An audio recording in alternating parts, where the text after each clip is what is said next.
vous allez bien. Bon, ben moi, je suis sur le tronçon de Camino le plus pourri depuis que je suis partie. C'est-à-dire qu'il n'y a que la route nationale à côté de moi, là.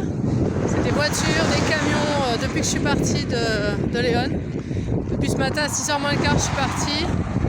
Et j'entends des camions et des voitures depuis. Là, je me suis arrêtée au village précédent pour manger. Il est midi, là. Et je vais au prochain village pour retrouver mon albergue. Donc comme je m'ennuie un petit peu, pour pas dire je me fais chier, ouais, voilà, et ben écoutez, je me suis dit je vais filmer un peu ma vidéo, quoi. Voilà, donc la Meseta, hein, là vous êtes en direct sur la Meseta, c'est la fin, hein, c'est une des dernières étapes sur la Meseta. Donc de ce côté, là, moi je marche comme ça, hein, je marche là. Regardez là, d'un côté des champs, hein, clairement des champs, hein, des champs. Au fond là-bas, dans les nuages, il y a la fameuse cordillère là-bas, hein, la grande montagne, la cordillère Cantabrique, hein, je crois que c'est ça. Bon bref, ça suit tout le long là. Et l'autre côté, là, je me retrouve sur la route, les camions. Voilà quoi, la route nationale, la grande route nationale 120 que je suis depuis des centaines de kilomètres. Bien avant Burgos, déjà on la suivait celle-là. C'est celle qui traverse tout depuis La Rioja sûrement jusqu'à Santiago, je sais pas trop. Bon bref, et un peu plus loin là-bas, de l'autre côté, à ma gauche, il y a l'autoroute. Voilà, donc depuis ce matin, c'est que ça quoi. Je suis entre l'autoroute et la nationale et des champs où il n'y a rien. Donc j'avoue que cette étape elle est vraiment affreuse, elle est vraiment pas sympa. Bon, ça va qu'il fait pas trop chaud, qu'il fait gris aujourd'hui, c'est couvert et qu'il y a un peu de vent. Donc au moins j'ai pas la chaleur, le cagnard quoi. C'est déjà pas mal. Parce que si en plus il faisait 40 degrés à l'ombre, je comprends que ce soit un peu compliqué. Jusqu'à présent la Meseta moi j'aimais bien quand même si c'est très plat et un peu monotone. Là, mais là aujourd'hui j'avoue que... Hein, voilà. Donc il y a plein de gens qui se sont arrêtés au village précédent. Vous en avez marre. Et donc moi je me suis fixé, j'ai réservé à Hospital de Orbigo là-bas et donc du coup j'y vais. Je ne cède pas à la tentation de la facilité de m'arrêter. Il y en a qui s'arrêtent et qui annulent leur réservation de Hospital de Orbigo. Bon moi non, je fais pas, je continue, je reste sur ma grosse étape parce que quand même je vais essayer de m'y tenir pour arriver à Santiago quand même. Il me reste moins de 300 km maintenant pour arriver à Santiago. Normalement j'y arrive dans une douzaine de jours, 11 jours, enfin 12 avec aujourd'hui, hein. Donc j'aimerais quand même rester dans ces temps-là et pas me rajouter un jour de plus. Voilà, si je peux, j'espère que je vais pouvoir tenir. Bon, je vous dis tout de suite, ce matin, ça a été dur la reprise. Oh là là.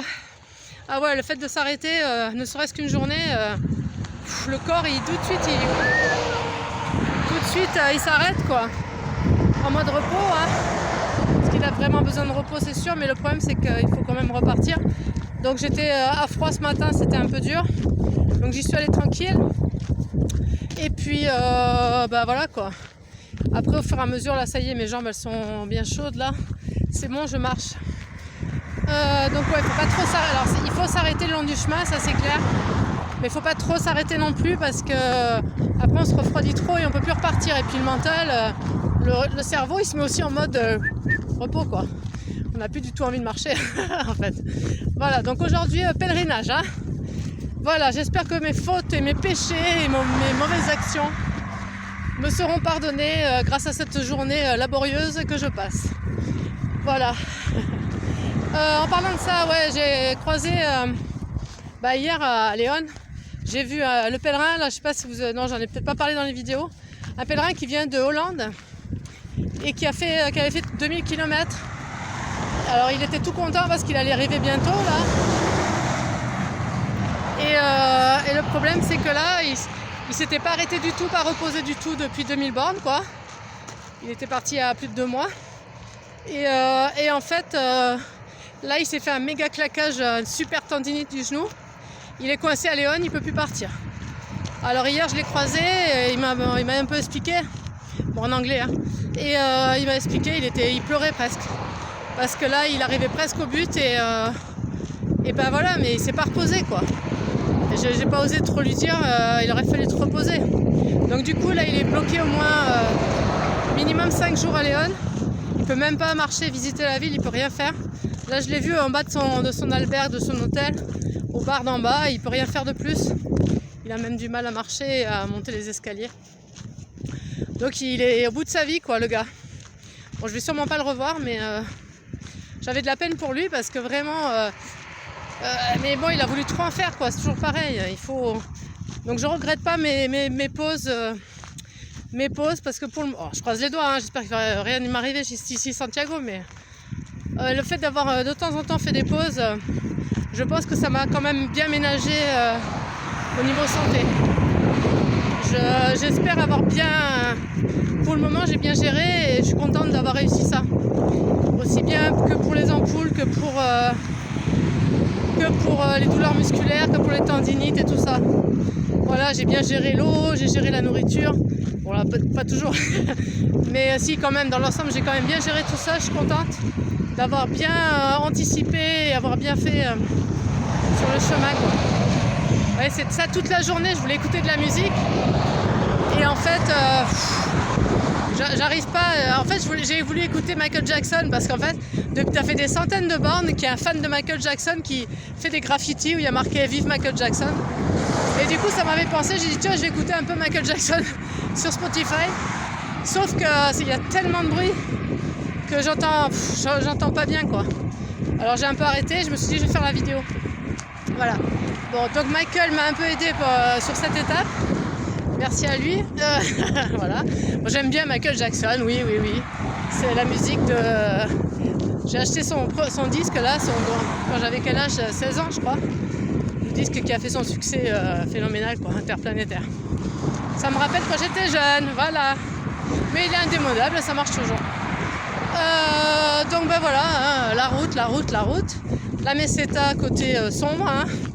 Et voilà. Et donc bah ouais, le Hollandais là, le pauvre, putain les boules quoi. À 300 km quoi, à 10 jours de l'arrivée.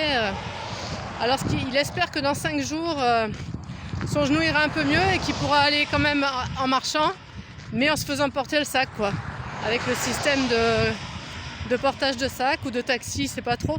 Mais hier, il était là, il pleurait presque parce qu'il me dit mais je vais pas arriver à Santiago en bus ou en taxi quoi. Trop les boules. Il est parti de Hollande et bon voilà, donc heureusement moi c'est bon, j'ai bien géré et je pense arriver à pied à Santiago avec mon sac sans avoir pris de taxi ou de bus et sans avoir fait porter mes bagages. Donc la vraie pèlerine quoi. Hein, donc je pense qu'avec tous ces efforts, tous mes péchés et mes mauvaises actions me seront pardonnés. J'y crois, hein, ouais, il faut. Donc oui, puis j'ai toujours mes prières, j'ai toujours ma mission hein, à Santiago. J'ai pas oublié, j'y pense tous les jours, il n'y a pas de souci. Je pense à tous les gens qui sont dans mon cœur tous les jours. Ils m'aident à marcher, surtout aujourd'hui, voyez-vous. Parce qu'aujourd'hui, il fallait du soutien moral. Hein. C'est vraiment, voilà, bon, bah, le Santiago, le chemin de Camino, là, Camino Frances, franchement, au niveau rando, ça vaut pas grand-chose. D'ailleurs, hier, j'ai rencontré une Française, on a discuté, pas celle de Montpellier, une autre. Elle a carrément abandonné à Léon. Elle a dit, oh non, ce sentier, il est trop nul.